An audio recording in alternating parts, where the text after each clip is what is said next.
Bienvenidos a un programa más del mejor oficio, para mí el mejor oficio del mundo. Hoy me acompaña Hernán Higuera, un periodista de guerra se puede decir, ¿no? Vamos a ver un poquito del perfil para empezar con la entrevista con Hernán. Hernán Higuera ejerce el periodismo desde 1995. Desde ese entonces ha sido parte de las plantillas de Radio Quito, Radio Democracia y FM Mundo. A Ecuavisa llegó hace 13 años y su especialidad son los temas políticos, militares, policiales y judiciales. Una de las coberturas más impactantes de la carrera ocurrió el 30 de septiembre del 2010, cuando reportó en vivo para Ecuavisa el rescate del presidente Rafael Correa del Hospital de la Policía en Quito, donde un grupo de uniformados no permitían su salida. Sin embargo, Hernán Higuera contó al país lo que allí ocurría en medio del intercambio de disparos entre policías y militares. Por la cobertura titulada 30S, Entre la vida y la muerte, obtuvo el premio Rey de España en el 2011, uno de los galardones más prestigiosos del periodismo a escala mundial.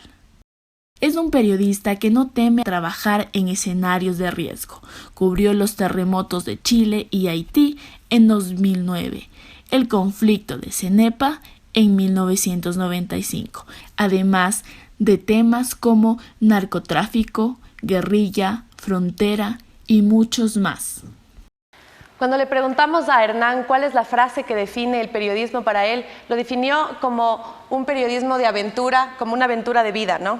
Y hoy día quisiera preguntarte un poco cómo se vive esta aventura de vida del periodismo, cuáles han sido tus experiencias. Y hoy quisiéramos indagar un poquito en esto, pero más allá de eso también ver un poco el tema de la sensibilidad, que a mí me parece súper importante, que es algo que a veces se pierde la sensibilidad. Entonces yo quisiera saber si es que ¿tú crees que cuál es la fórmula, ¿no? La fórmula se puede decir para no perder esta sensibilidad en estos temas tan delicados que has cubierto tú, como el terremoto de Haití, como el terremoto de Chile, la cuestión de los mineros? Yo quisiera saber cómo no perdiste la sensibilidad en ese momento. Bueno, Steffi, muchas gracias por la invitación a la Universidad de las Américas también, muchísimas gracias. La verdad es que eso es lo que se visualiza a través de las cámaras, que aparentemente los periodistas estamos forjados de una coraza que nos vuelve a ratos insensibles por la forma en la que se cuentan las historias, por las imágenes que se muestran, pero detrás de eso hay una historia que contar, quizá a la gente más cercana, eso que no se ve en las pantallas. ¿Y eso que no se ve en las pantallas, qué es? Es precisamente la sensibilidad del periodista humano. En mi caso yo te puedo contar una cantidad de historias en donde con el camarógrafo, por ejemplo, nos hemos sentado a llorar por cosas tan difíciles que nos ha tocado ver, por cosas tan complicadas de entender. ¿Y cómo haces? ¿Respiras y luego sigues adelante o bueno, te toca ya...? Hay momentos en los que tú buscas información y tienes que poner un límite. Sobre todo cuando se trata de catástrofes naturales, de accidentes, cosas así que te remueven la conciencia y la sensibilidad humana. Te puedo contar uno, por ejemplo, cuando cubrimos el terremoto en Chile, llegamos a la zona cero, a Peyúgue, era un pueblito como aquí Atacames, que fue tapado por el mar. El mar se entró al pueblo, se llevó todo lo que halló a su paso, y cuando nosotros llegamos como a los 3 o 4 días de eso, encontramos en la mitad de lo que era el pueblo una laguna donde estaban casas, autos, puestos de comida, locales comerciales, todo lo que tú te puedas imaginar. Y alrededor de eso gente buscando a sus familiares. Nosotros lo que hicimos es grabar unos 10 minutos con un nudo en la garganta y luego decidimos apagar la cámara y ayudar a la gente. Y en ese proceso de ayuda fue, digamos, como ver a nuestras familias, muy doloroso, o sea, te entra la parte humana, pero obviamente eso es lo que no se muestra a través de las pantallas de televisión. Claro. Pero son momentos tan duros, tan difíciles, tan sensibles que eso sí debe quedar en claro que nosotros los periodistas no estamos hechos de piedra. Exacto, y no, los periodistas no están hechos de piedra. Yo quisiera preguntarte, ya después de ver la catástrofe, o sea, estar viendo la catástrofe como por ejemplo lo de Haití, pero sin embargo después existe un 30S, donde tú eres también parte de la historia y te conviertes en un hito importante del día del 30S también a través de tu trabajo. Y yo quisiera saber cómo fue ese momento donde tú también arriesgaste tu vida y como te comentaba antes, en ciertas entrevistas tú decías, yo ya no sabía, estaba con la cámara ahí y solo tenía que grabar, entonces a darle la grabación, pero estabas arriesgando tu vida. La verdad es que, como lo he repetido, yo no sabía lo que estaba pasando, no entendía el escenario, fue en la noche, después de toda una jornada de protestas, de bombas, de enfrentamientos, de agresiones a la prensa. Y nosotros allí en ese escenario tratando de hacer un día de cobertura no normal, un poco atípica, pero siguiendo los procedimientos normales del noticiero. A mí me pusieron allí que haga la cobertura, que haga la transmisión. Ecuavisa a las 8 de la noche decidió romper la famosa cadena que rigió todo el día y teníamos todas nuestras piezas periodísticas listas para ponerlas al aire. En el momento de la transmisión se desata el enfrentamiento entre policías y militares y yo, como toda la gente, quise salir corriendo. Con mi camarógrafo nos quedamos atrapados y ya, pues nos tocó tumbarnos al piso. Y cuando yo miro que Alfonso Espinosa empieza a transmitir, porque yo tenía un monitor de mano y tenía conectado el audífono, escucho que Alfonso empieza a relatar lo que la cámara estaba ponchando cuando estaba en el piso. Allí, digo yo, nace el espíritu y la vocación. No nace, se siente el espíritu y la vocación de periodista. Y la adrenalina te invade y empiezas como a olvidarte de todo el escenario, ¿no? Y lo único que, claro, con el cuidado debido, buscar la forma de transmitir. Es lo que me pasó a mí y yo no tengo conciencia de lo que ocurría más allá de mi entorno inmediato, más allá de lo que captaba la cámara, pero al siguiente día me di cuenta de lo grave que fue el tema, ¿no? ¿Y en ese momento nunca pensaste en llamar a tu familia? De hecho, mi familia me estaba llamando todo el tiempo, porque claro, ellos estaban mirando la transmisión a través de la pantalla. Y no, se despertó una serie de reacciones, la esposa, los hijos, mis padres, los tíos, toda la familia en sí, reunida, pensando que va a pasar lo peor. Claro. Pero gracias a Dios no se dio. Y estamos para contarlo, para compartirlo, para aprender de ese tipo de cosas, ¿no? Y sobre todo para que también la gente valore el trabajo periodístico. No porque haya sido yo, sino porque todos los días los periodistas nos jugamos la vida, nos ponemos en riesgo. Nadie sabe cómo van a reaccionar frente a una pregunta, por tan simple que pueda parecer. Nadie sabe cómo va a reaccionar el entrevistado o la gente en la calle, ahora que vivimos en una sociedad tan polarizada y tan conflictiva. Hacer periodismo es un riesgo, donde sea. Es un riesgo y algo muy curioso que yo quisiera acotar, es que antes de empezar esta entrevista me comentaste que existe un Hernán antes y después del 30S. Yo quisiera saber cuál es la diferencia entre este Hernán del antes y del después. Hernán Higuera antes del 30S era un tipo, digamos, que no visualizaba un poco el límite de los riesgos. Es decir, yo me metía a investigar temas de narcotráfico, de guerrilla, lavado de hoja de coca. Es decir, no tenía límites, no tenía miedo, no reparaba en la exposición a mi equipo de trabajo incluso. A pesar de que ellos muchas veces me decían, no ingresemos, tengo miedo, era como que no, y yo les ponía el reto, porque no alcanzaba a dimensionar lo que nos podía pasar. Es decir, ese ímpetu de juventud, esas ganas de hacer periodismo, de entrar donde otros no entraron, de hacer cosas diferentes, me ganó. Y no me arrepiento de aquello. Pero después del 30S, ya cuando se puso en riesgo la vida al límite, cuando ya la familia empieza a reaccionar, los amigos, los jefes, los compañeros, uno empieza a marcar ciertas distancias, ¿no? Por precisamente ese nivel de riesgo en el que te ves expuesto en cuestión de segundos. Y marcar estas distancias también simboliza de alguna forma una parte un poco fea, se puede decir, del periodismo después de lo que viviste el 30 de septiembre. Yo quisiera saber cuál es la parte que menos te gusta de ser periodista. Lo que no me gusta es la presión bajo la que trabajamos. siempre el periodista está sometido al tiempo, a la presión, a la entrega de tu pieza periodística, a esa sensación de que no puedes contar todo en una nota periodística, toda la realidad, no la puedes contar. Y siempre te queda esa sensación de, ¿por qué no puse esto? ¿Por qué obvié este dato? ¿Por qué obvié esta imagen? ¿Por qué obvié esta información? Sucede eso, a mí me sucede muy a menudo. Es una parte como de autocrítica tal vez también. Es una autocrítica, porque, por ejemplo, en el programa en Visión 360 estamos como, digamos, pensando siempre en que el reportaje que salió este domingo tiene que ser, el que va a salir tiene que ser mejor que el que salió.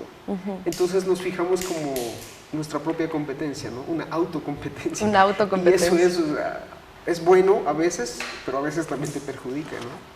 Yo creo que sí te perjudica, y yo quisiera saber qué haces también con esto del miedo, porque habíamos hablado un poquito de esto del 30S y cómo te afectó después, qué hiciste después para poder como que también estabilizarte después de la muerte que viste, porque eso es algo que yo creo que es tan impactante, es mucho más impactante ver morir a una sola persona que ver morir a cientos, eso dicen, ¿no?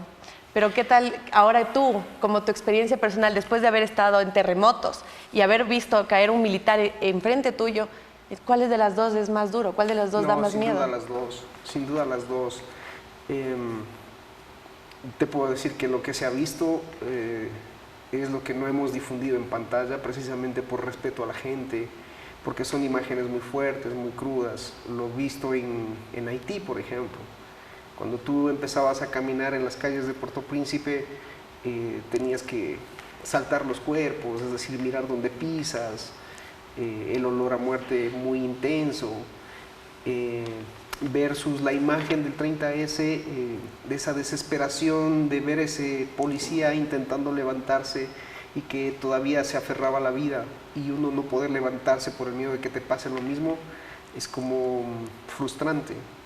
En algún momento... Esa noche me sentí frustrado también. Claro. El día en Haití también me sentí frustrado porque decía, no puede ser que tanta gente muera así, ¿no? ¿Por qué las políticas gubernamentales en todos los países no optan por el tema de prevención? Pero cuando pasa un desastre ya todo el mundo habla de aquello. Sin embargo, esperan gran cantidad de muertos en el caso de desastres naturales. Ahora recién estuvimos en Mocoa, en Colombia, en donde hace 9 años ya se advertía de la posibilidad de una tragedia. Sin embargo, vemos que murieron como 1000 personas, de las que se sabe por las propias víctimas, por los propios vecinos, pero el gobierno reconoce 300. Entonces, estar allí es otra cosa, verlo y sentirlo es otra cosa, mientras la información oficial te da otros datos. El miedo creo que con los años se va venciendo, con los años vas aprendiendo a digerir todo ese tipo de imágenes que tu profesión te obliga a ver, ¿no? Pero digerir hasta el punto de perder la sensibilidad, no. ¿O tú crees que cómo conservas esta sensibilidad? Hay que darse un tiempo, para pensar, para meditar, para alejarse un poco de esas imágenes, porque nos pasa igual que a todo el mundo. Si tú ves un accidente mañana y te impactó, te quedas impactado un buen tiempo. Llegas al punto de soñarlo, de tener pesadillas. Lo mismo nos pasa a nosotros, y con mucha más frecuencia, quizá mucho más grave. Yo quisiera que me cuentes, ya que estamos apelando un poco a este tema de la sensibilidad, un poco sobre tu experiencia en Chile. Entonces quisiera que me hables un poquito cómo fue estar en Chile, qué sentiste, cómo te enteraste con lo de los mineros más que nada, ¿no? Entonces, En Chile había un programa que se llamaba Animal Nocturno, conducido por un periodista que ya falleció en un accidente aéreo. Él nos invitó a 2 periodistas ecuatorianos a su programa, y Ecuavisa decidió enviarme porque era una invitación de ellos, y supuestamente yo me iba a descansar un poco de lo del 30S, fueron días después. Hicimos el programa en Chile y yo me quedé unos días allá. Resulta que para esos días se dio la noticia de la prueba de vida de los 33 mineros atrapados en Atacama. Y el canal decidió enviarme un camarógrafo para ponerme a trabajar en el desierto. Pero tú estabas descansando, el periodo ¿no? de descanso se terminó inmediatamente. y luego de eso tuve que dirigirme a Atacama, encontrarme con el camarógrafo, alquilamos una pieza allí en un pueblito, un departamento, porque allá obviamente en el desierto no hay hoteles. Alquilamos una pieza y esta señora, la dueña del departamento, nos dice, sí, yo le cobro $80 el día. Perfecto, le pagamos. Entonces íbamos y veníamos, íbamos a la mina y regresábamos a descansar. Eso nos duró 2 días, porque como ya la noticia empezó a ser mundial, Claro. empezaron a llegar las grandes cadenas de televisión, de todo el mundo, de donde tú no te imaginas, habían equipos de trabajo enormes. Nosotros éramos apenas 2 personas. Ellos llegaban con estos carros tipo casa, llegaban con el servicio de comida, empezaron a poner cadenas y candados en los baños municipales que instalaron allí para la gente que estaba. Y de repente la señora que nos alquiló el departamento nos echó. Y digo, señora, pero le estoy pagando. Dice, sí, usted me paga 80, CNN me paga 300 el día. Ay, Dios mío, no te creo. Entonces, en esas condiciones, ¿cómo compites? Pues sí, nos tocó salir, armar una carpa, nos hicimos amigos de los familiares de los mineros, ellos nos atendían con comida. Imagínate el frío en la noche en el desierto. A los familiares, el municipio de Atacama les daba carbón para abrigarse en las noches. Entonces los familiares nos cruzaban unas 2 funditas de carbón para poner en la carpa. Y Pero así en este soportaron punto un mes. que hubo tanta cobertura mediática, ¿sientes que de alguna forma los medios de comunicación, no necesariamente Coavisa, en general, influyeron o tal vez incidieron un poco dentro del incidente que ya había, complicaron un poco más la situación? ¿No consideras?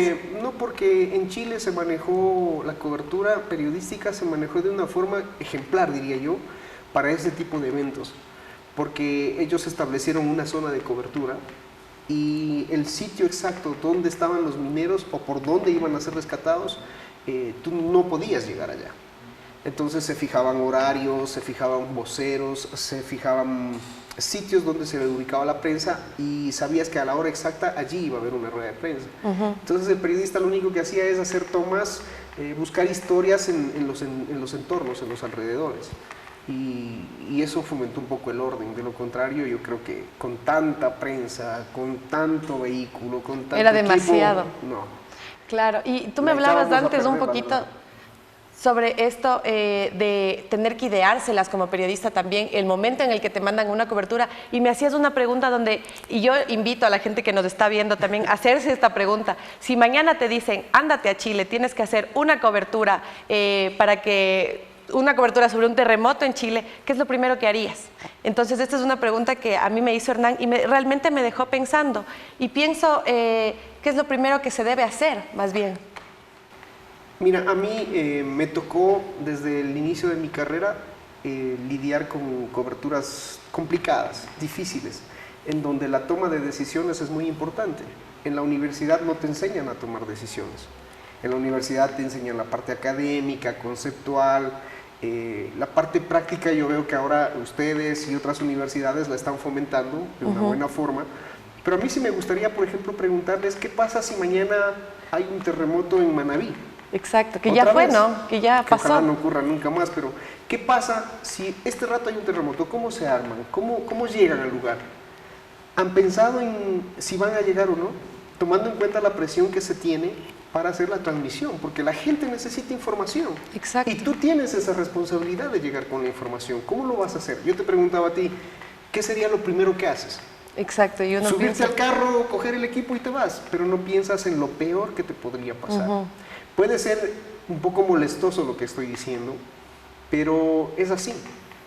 Cuando nosotros salimos a coberturas extremadamente peligrosas, en mi caso, yo planifico siempre pensando lo peor. ¿Qué nos podría pasar? Por ejemplo, en el terremoto en Chile, yo pensaba, lo peor que me pueda pasar es que yo llegue a un hotel, si es que hay hotel, o que esté en una casa, si es que alguien me da posada, y que haya otro terremoto y nos quedemos allí, atrapados, o que no podamos hacer, o que se nos dañen los equipos, o que no tengamos cómo movilizarnos.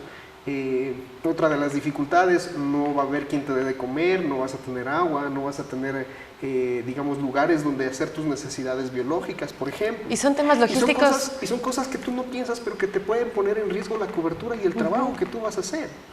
Pienso, por ejemplo, en si algún compañero padece una enfermedad, si se puede agravar durante la cobertura, si es que los equipos tienen la suficiente batería, si estamos debidamente, digamos, equipados como para movilizarnos. En Ecuavisa yo, algún año que me tocó siempre coberturas en el oriente con el tema de frontera y guerrilla, yo obligué al canal a comprar, por ejemplo, los camelbacks, a comprar cocinas de gas pequeñas para estas tipo camping, porque claro, te botan a la selva y ¿qué comes? Un día puedes aguantar, pero 2 días ya el camarógrafo no puede aguantar con tanto peso que carga. ¿Cómo le alimentas? Pues ahí lo más obvio es la supervivencia. Si es que lleva raciones. Y en el tema de guerrilla, ¿cómo funciona más o menos? Porque la dinámica cambia, ¿no? En el tema de una catástrofe o de un atentado o de lo que sea, cambia en comparación a la guerrilla. ¿Cómo se está preparado, en cambio, para hacer un periodismo con temas de guerrilla? Ahí funciona mucho lo que tú decías antes de nuestra entrevista, funcionan mucho los contactos previos. Porque tampoco tú te puedes aventurar a meterte en una zona de mucho peligro, donde no sabes cómo van a reaccionar al mirar una cámara. Cuentan mucho los contactos previos.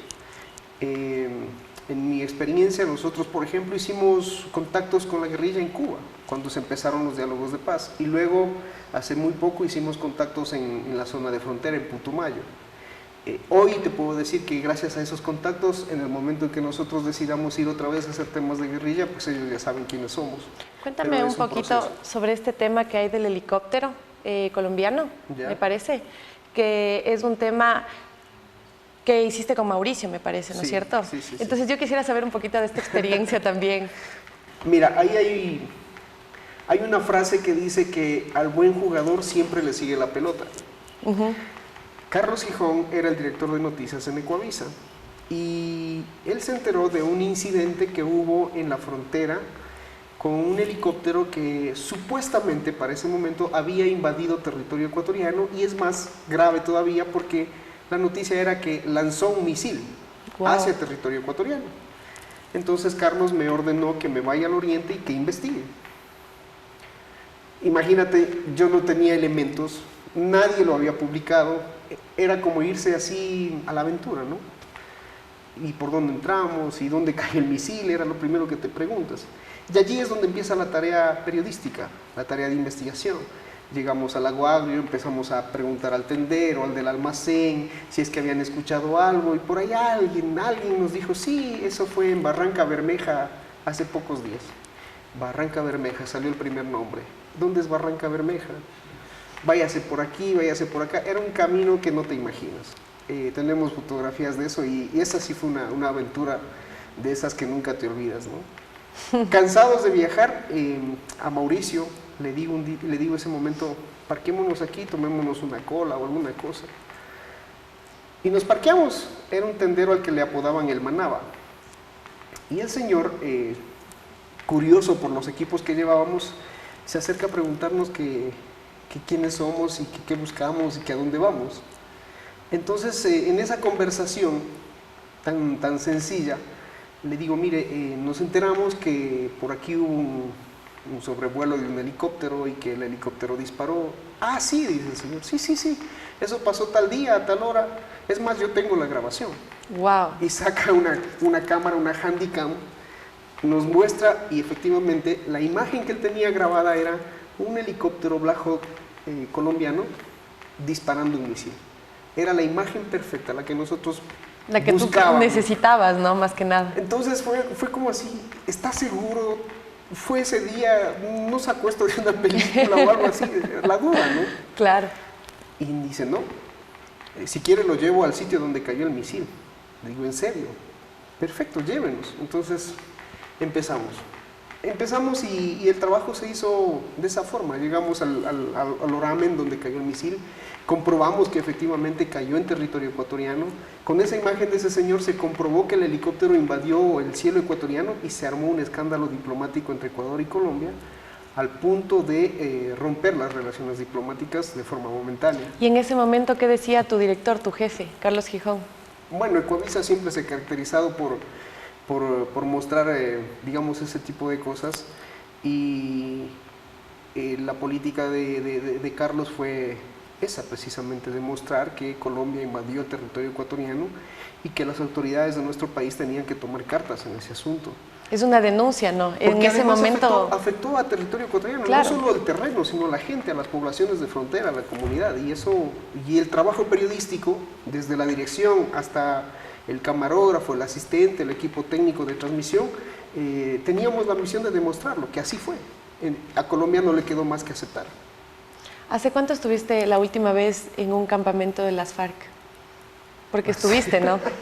Hace 2 meses. Hace 2 meses. Hace 2 ¿Y meses. la experiencia?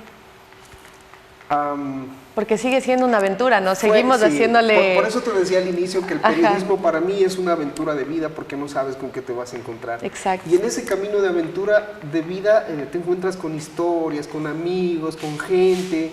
Y con situaciones que nunca pensarías, ¿no? Encuentras críticas, encuentras alabanzas, encuentras de todo. O sea, es un camino de aventura, te digo por eso.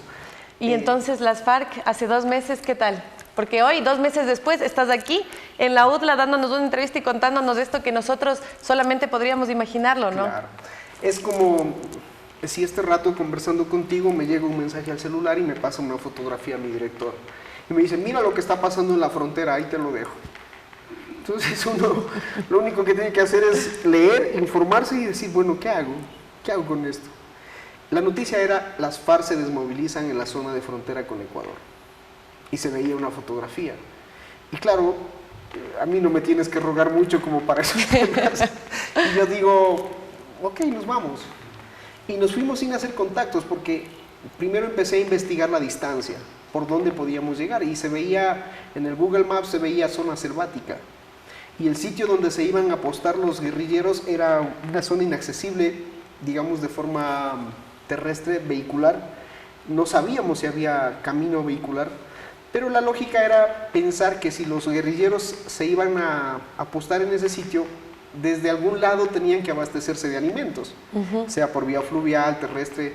La lógica nos llevaba a pensar que había forma de ingresar allí. Y eso también lo hace la experiencia, ¿no? Lo hace la experiencia. Ajá. O sea, las preguntas inmediatas que tú te haces es producto de la experiencia, de otras coberturas hechas. Y nos fuimos así sin saber. Pasamos por pueblos como La Dorada, La Hormiga, caminos donde antes eran campos de guerra realmente, donde la guerrilla hacía explotar el oleoducto colombiano, cogía víctimas, secuestrados, o sea, en ese lugar pasaba de todo. Yo hace algunos años fui a esa zona y nunca más volví, hasta hace 2 meses. Y transitamos por esas mismas carreteras y les decía a mis compañeros, esto era horrible, aquí te quitaban los carros, te los quemaban, te secuestraban.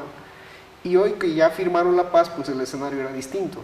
Llegamos al punto de llegar al campamento de las FARC y nos recibieron como nosotros nunca nos imaginamos. Un campamento ahí de recepción, una guerrillera ahí atendiéndote con un cafecito, una limonada, esperando que el comandante te dé una cita o te dé el permiso para grabar. O sea, era un escenario completamente distinto. Claro, diferente a pensar que uno tiene que manejarse también con cierto...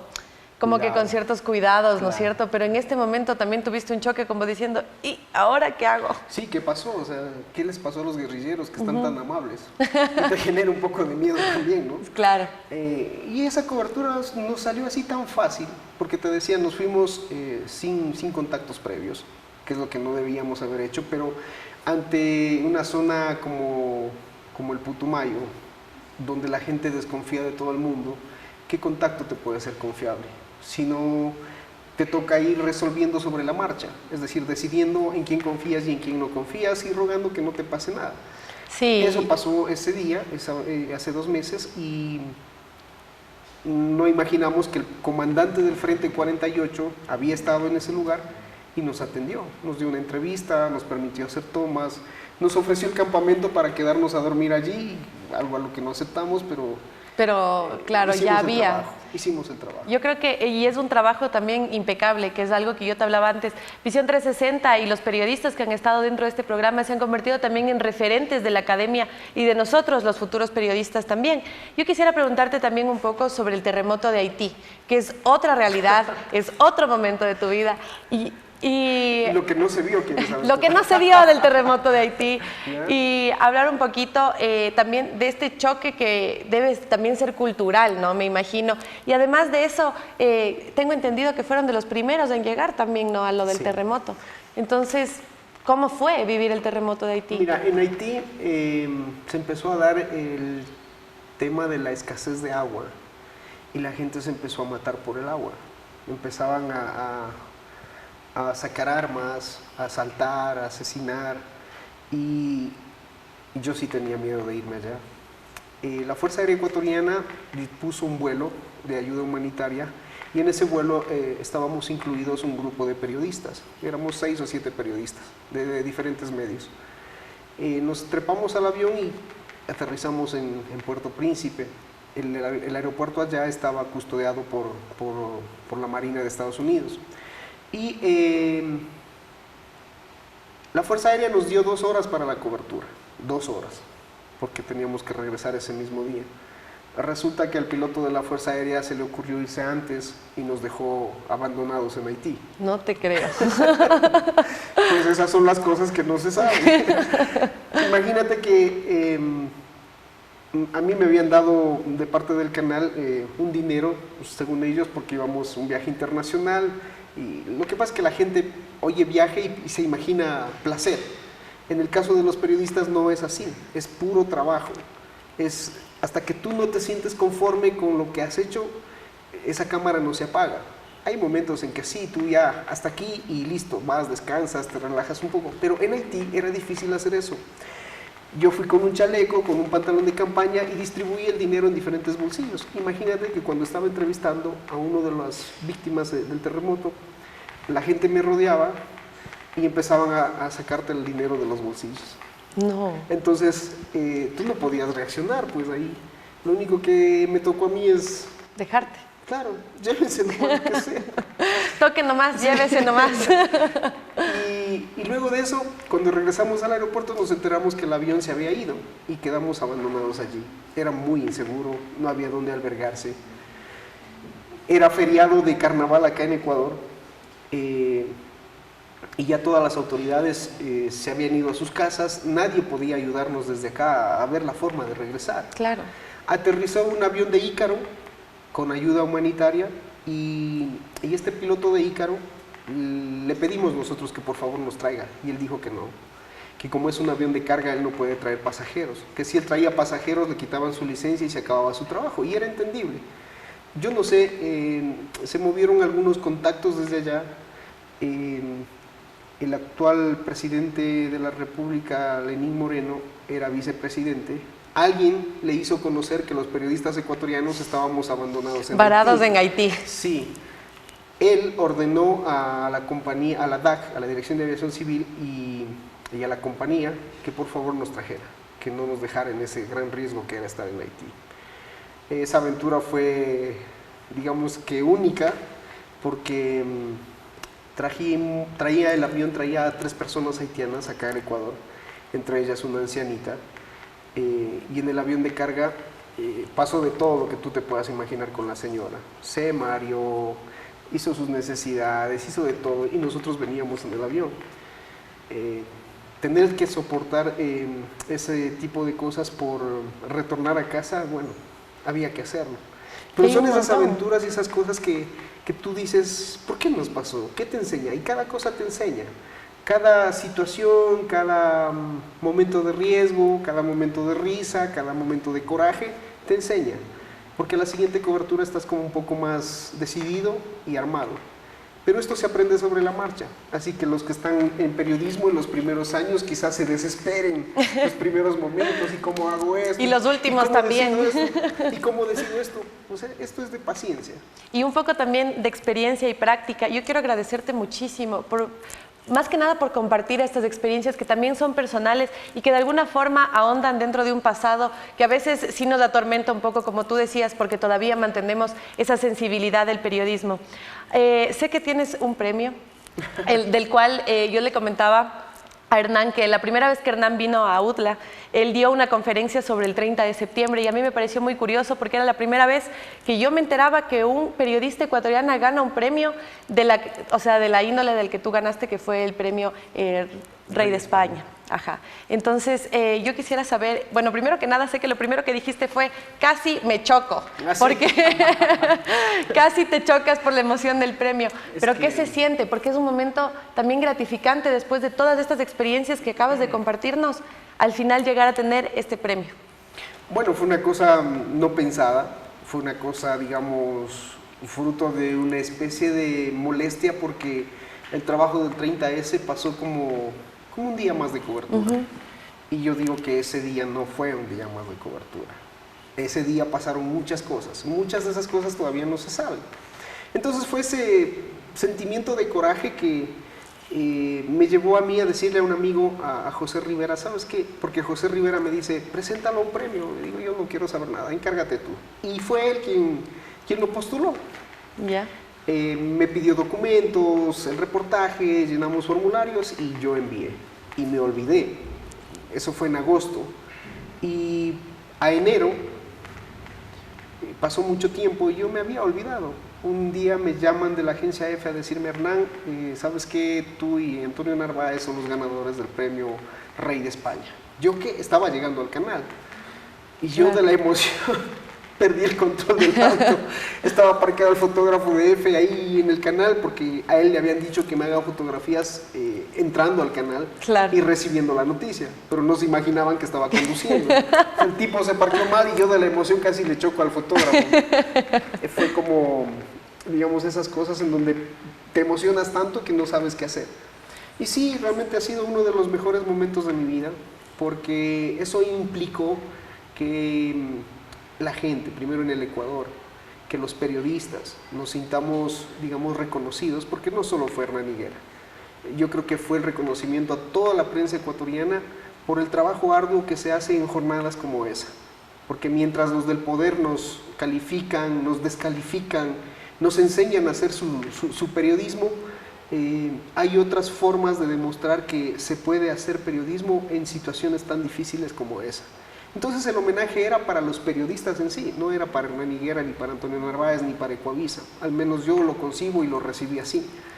Y fue un reconocimiento a la familia, porque yo pude, al momento de ir a recibir el premio, llevar a mi esposa, algo que no lo habíamos pensado. Y de ahí, bueno, una cantidad de emociones, de sensaciones, grupos que se sintieron reconocidos, grupos que se sintieron halagados y creo que eso fue la mejor oportunidad de demostrar que el periodismo es pasión. El periodismo es pasión, pero también es una aventura de vida, ¿no? Como ya lo hemos dicho hoy. Yo te agradezco un montón por contarnos las experiencias y más que nada por dejarnos una enseñanza a nosotros, quienes vamos a ser los futuros periodistas, que tal vez estemos cubriendo cosas, quién sabe, ¿no? Como el periodismo de guerra, como un periodismo, no sé, de catástrofe también, y hay que estar preparados. Y la mejor forma de estar preparados también es poder escuchar la experiencia de quienes ya han vivido este tipo de cosas. Te agradezco una vez más por estar aquí en el programa del mejor oficio y el mejor oficio del mundo también. Muchas gracias y nos veremos en una próxima edición. Muchas gracias.